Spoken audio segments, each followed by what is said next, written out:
Welcome back. In focus हैं air commander retired Khalid Chishti साहब, brigadier retired Rashid Wali Janjua साहब और rear admiral retired Javed Iqbal साहब। बात हो रही है 1 साल जब कंप्लीट हुआ है मार्का हक का, तो हम क्या पैगाम दे रहे हैं। ब्रिगेडियर रिटायर्ड राशिद वली जंजुआ साहब ने भी हमें ज्वाइन किया है। Thank you so much brigadier साहब। आज जबकि हम मार्का हक की 1 साल की एनिवर्सरी मना रहे हैं, so we were just reliving the moments air commander retired Khalid Chishti साहब के साथ और जावेद इकबाल साहब के साथ। मैं आपसे ये जानना चाहूँगी कि हमेशा इस पूरे मार्का हक के दौरान हमने देखा जो बुनियान महसूस ऑपरेशन जब कंडक्ट हो रहा था कि जब इसकी इंफॉर्मेशन दी जा रही थी तो कहा जा रहा था we are giving a very calculated response, the number is 80। तो ये कैलकुलेटेड क्यों? दुश्मन है, उसने आप पर हमला किया है, वो आपको हमेशा नीचा दिखाना चाहता है। अब तो मौका था because Pakistan is not an aggressor, aggression तो उन्होंने की थी, तो why do we always keep it calculated? Why we always keep it calculated? Because we want to remain on the right side of international law. तो देखिए, इसमें सबसे अहम जो पाकिस्तान ने जो डिप्लोमेटिक हेफ्ट अचीव किया और हमारे नैरेटिव को ट्रैक्शन मिली, उसकी वजह ये थी कि we were construed responsible nuclear state. सही। और पाकिस्तान ने इस बार उनकी जो फॉल्सहुड है उसको एक्सपोज किया और दुनिया के सामने ये सबसे पहले रखा कि आप यूएन या किसी और एजेंसी से इसकी तहकीकात करा लें। जो आपने दहशत गर्दी को पाकिस्तान के साथ जोड़ने की कोशिश की है पहलगाम में, और वो नाकाम हुई। और पाकिस्तान का तो पूरा नैरेटिव इस पे मबनी था कि हम एग्रेसर नहीं है, हम तो आर्टिकल 51 उसके तहत सेल्फ डिफेंस का राइट एक्सरसाइज कर रहे हैं, और वो भी मिलिट्री टारगेट्स के खिलाफ। देखिए, इस बार उन्होंने अंडर न्यूक्लियर ओवरहैंग जो स्पेस प्राइज ओपन करने की कोशिश की है, ये बहुत खतरनाक मुज़मरात का हामिल था। Dual use nuclear capable BrahMos इस्तेमाल करना, चाहे वो सिविलियन टारगेट्स के खिलाफ हो, ये एक न्यूक्लियर रूबिकॉन क्रॉस करने के मुतरादिफ था। ओके। और भारत हमेशा से ये कोशिश कर रहा है कि उसके लिए कन्वेंशनल इंस्ट्रूमेंट वो समझता था, 3 स्ट्राइक कोर मैकेनाइज जो सारे पाकिस्तान के खिलाफ इस वक्त हैं डिप्लॉयड, अब उसको रीऑर्गेनाइज भी कर रहे हैं। तो उसका मतमा नज़र ये था कि पाकिस्तान को किसी तरीके से एक ऐसी जंग में इन्वॉल्व करे जहाँ पे उसका एक तो डिस्ट्रक्शन कॉज करे, दूसरा कोई टेरिटोरियल कोई ऑब्जेक्टिव्स अचीव करे जिससे वो दुनिया के सामने ये वार ट्रॉफी के तौर पे लहरा सके और पाकिस्तान को ब्राउ बीट करके from a position of weakness negotiating table पर लाए। मगर पाकिस्तान के एक जामे ट्राई सर्विस रिस्पॉन्स ने इस सारी चीज़ को एक सदा बसरा साबित किया। और सबसे पहला रिस्पॉन्स जब पाकिस्तान एयरफोर्स ने दिया तो 8 इनके जहाज जब ज़मीन बोस हुए तो they got the message, but next day उन्होंने उसको दोबारा एस्केलेट किया, अपने हैरप ड्रोन्स भेजे और उसके बाद जो मिसाइल्स भेजे वो भी नूर खान, बुलारी, जैकबाबाद, तो वो भी एक एक्ट ऑफ प्रोवोकेशन था। तो पाकिस्तान ने उसके बावजूद बहुत रिस्ट्रेन किया और लाइन ऑफ कंट्रोल पे पाकिस्तान ने सिर्फ क्यू रिस्पॉन्स किया। ओके। और उसके नतीजे में उनका ब्रिगेड क्वार्टर्स, नौशहरा, उड़ी, वो सब तबाह हुआ। 50 के लोग उनकी कैजुअल्टीज हुई जो उन्होंने कभी मीडिया में नहीं बताई।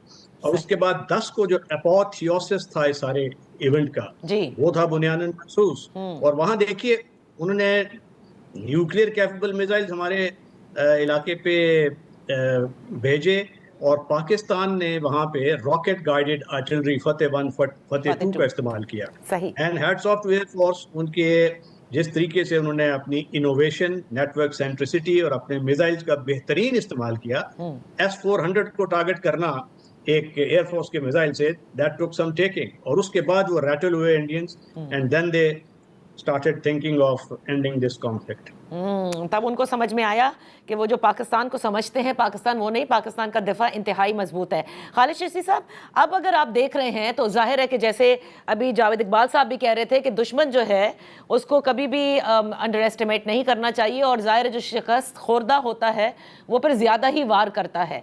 हमारी जो इस वक्त स्ट्रेंथ है पाकिस्तान एयरफोर्स की, उसमें हमने J-35 का भी जिक्र सुना है कि वो भी बहुत जल्द आएंगे। So now when we compare to the technology that India has, and I am sure, I don't know क्या वो राफेल के हवाले से किस किस्म की ट्रेनिंग दे रहे हैं, ये तो आप लोग ज़्यादा बेहतर हमें बता सकते हैं। तो किस तरह से हम मैच कर रहे हैं उनकी एयरफोर्स के साथ? देखिए बस नादिया, ये वो ज़माना गया जो हिंदुस्तान हमारी एयरफोर्स को समझता था, क्योंकि ओवर लास्ट अबाउट 78 ईयर्स हमारी एयरफोर्स डिफेंसिव और रिएक्टिव थी। मैं भी एयरफोर्स में रहा तो हमें यही बताया जाता था कि हमने डिफेंड करना है और वेरी सिलेक्टिव ऑफेंस करना है। ओके। ये अब वो एयरफोर्स नहीं रही, ये एक डिसरप्टिव एयरफोर्स है, ये एक गेम चेंजिंग एयरफोर्स है। जो ये वो एयरफोर्स है जो इनिशिएटिव अपने हाथ में लेके जो एस्केलेशन लैडर को भी इंशाल्लाह अपने हाथ में ना सिर्फ रखा बल्कि रखेगी आइंदा। जिसका मतलब ये है कि जिस सिर्फ हम इशारा कर रहे हैं कि जो आप कह रही हैं कि मैं ये कैलकुलेटेड, अगर मुझे इजाजत दे तो मैं भी जवाब देना चाहूंगा। Air sure. Vice marshal Tariq ने कहा था, हम्म। उन्होंने कल ये मतलब ये कहा था कि मैंने अपनी जो डॉक्यूमेंट्री के सिलसिले में जो मैंने कहा है ना, दी 80 रियलिटी, उसमें मैंने ये कहा है और मैंने रिसर्च भी की कि उस 10 तारीख को हमारे ड्रोन्स दिल्ली तक उड़ रहे थे। आईपीएल का मैच था, हम उसको टेक ऑन नहीं किया हमने। हमारा एक चिनूक हेलीकॉप्टर उनका हमें नजर आया पेन के अंदर, हमने नहीं उसको टारगेट किया। हमने दिल्ली के ऊपर किसी मिलिट्री को भी और सिविल स्ट्रक्चर को ये नहीं किया कि हिंदुस्तान कल को प्रोपेगेंडा ना करे कि जी हमारे दिल्ली के अंदर कैपिटल को टारगेट किया गया। दिलचस्प बात यह है कि आगरा एयरबेस के ऊपर उनका एक A50 ओके। ये एयरबोर्न अर्ली वार्निंग एक उनका जहाज था। ये वाइट बॉडी ऑलमोस्ट बोइंग जैसा होता है, उसके ऊपर रेडार लगा होता है। जो बॉडी है वो रशियन थी और उसके ऊपर जो रेडार था उन्होंने इजराइल मॉडिफाई कराया हुआ था। ओ। वो हमें आगरा के ऊपर रनवे पे नजर आया, हमारे ड्रोन ने लॉक कर लिया। तो बड़ा आसान था उसको न्यूट्रलाइज करना, और ये बहुत बड़ा इंडिया का एक और प्राइड हम तोड़ते। और क्योंकि वो स्ट्रेटेजिक उसका एसेट था, तो अगर हम न्यूट्रलाइज करते उसको, हिंदुस्तान को मौका मिल जाता ऑल आउट जंग करने का, क्योंकि बहुत बड़ी ह्यूमिलेशन होती। तो ड्रोन को पाक फिजाइया के सरबराह पे, क्योंकि ऑपरेशन रूम में थे और सिर्फ उस वक्त नहीं बल्कि 20 दिनों से वो घर नहीं गए थे, तो वहीं उन्होंने ऑर्डर किया कि इस ड्रोन को पुल बैक कर लें, यानी ओके। अटैक को कंटिन्यू नहीं करना। सही। उसकी वजह ये थी कि हम खुद इनिशिएटिव लेके कोई जंग इस मुल्क पर, पाकिस्तान पर थोपना नहीं चाहते थे कि हमारी वजह से एस्केलेशन हो जाए। सही। तो इसको मैं भाई जो उन्होंने कल कहा था, मुझे मुझे ये समझ आई है उसकी। सही। सही। जावेद इकबाल साहब, जो जस्ट नेवल फायर पावर का वो जिक्र करते हैं भारती, और वो कहते हैं कि अब maritime will be the next theatre, तो क्या वो पाकिस्तान की जो नेवी का साइज है एज कंपेयर टू इंडिया वो किस हद तक कम है, और क्या वो ये समझते हैं कि they can face the navy because they've never faced it? जी बिल्कुल, ये उनका एक मैं समझता हूँ कि एक हाइपोथेसिस है, एक मफरूजा है।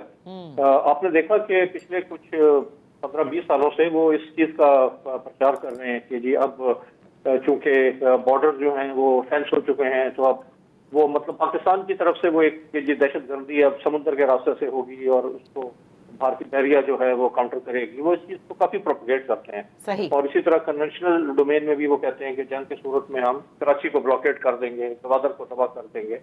लेकिन जब चिप्स डाउन थी और जब ये करने का मौका था, तो उस वक्त तो उनसे एक कदम आगे नहीं उठाया गया, बल्कि जब टेंशन फेज चल रहा था 7 मई से पहले, अभी वॉर फाइटिंग शुरू नहीं हुई थी, उस वक्त उनका एक long range maritime petrol aircraft most modern P8I जो है वो हमारे एक्सक्लूसिव इकोनॉमिक जोन और एयर डिफेंस आइडेंटिफिकेशन जोन के बाद प्रोग्रेस कर रहा था। सही। तो उसको पाकिस्तान नेवी के जो यूएवी ने लॉक किया और उसको हमने उसकी वीडियो रिलीज की कि तुम निशाने पर हो, और उसके बाद से वो फिर नजर नहीं आया कभी, हमारे पानियों के पास नहीं पटका, और ना ही जब जंग शुरू हुई तो उन्होंने ये मैरीटाइम थिएटर का इस्तेमाल किया। तो उनको भी पता है कि थिएटर बहुत लिमिटेड है। देखें, फोर्स डिस्पैरिटी हो सकती है, लेकिन इसमें वो क्या अपना सब कुछ मालूम होता, सब कुछ साजो सामान तो नहीं लेके आ सकते। उनकी ईस्टर्न कोस्ट है, उसको उन्होंने डिफेंड करना है।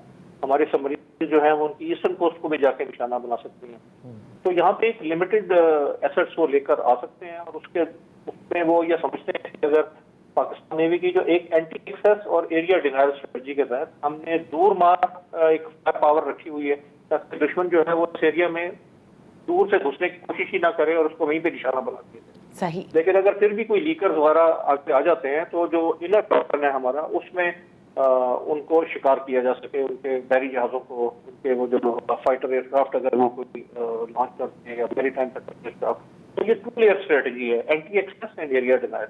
इसकी इफेक्टिव का उनको बिल्कुल अच्छी तरह पता है, क्योंकि ज्योग्राफी की अहमियत है ऑर्गेनाइज्ड हॉर्मुज़ के क्राइसिस में बड़ी क्लियरली सामने आई है कि अगर उन्होंने इंडियंस ने हमारे पानियों में ऑपरेशन करना है, तो वो अपने शोर से वो कई हजार मील दूर आके वो ऑपरेशन करेंगे। हम तो इधर ही बैठे हैं ना। बिल्कुल। हमें तो कोई लॉजिस्टिक चैलेंज नहीं है, उनके लिए लॉजिस्टिक चैलेंज है। तो उनके कोई भी क्रिटिकल वल्नरेबिलिटीज अगर हमने हिट कर दी, तो they will have to recoil, और उनकी पूरी जो सी ट्रेड है वो एक्सपोज हो जाएगी, उनका गुजरात का जो मैरीटाइम इंडस्ट्रियल कॉम्प्लेक्स है वो एक्सपोज है, गल्फ से उनकी ट्रेड एक्सपोज है। तो कॉस्ट बेनिफिट कैलकुलेशन जब उन्होंने किया तो वो पीछे हट गए। यहाँ वक्त हुआ है ब्रेक का। ब्रेक के बाद हम अपनी गुफ्तगू जारी रखेंगे।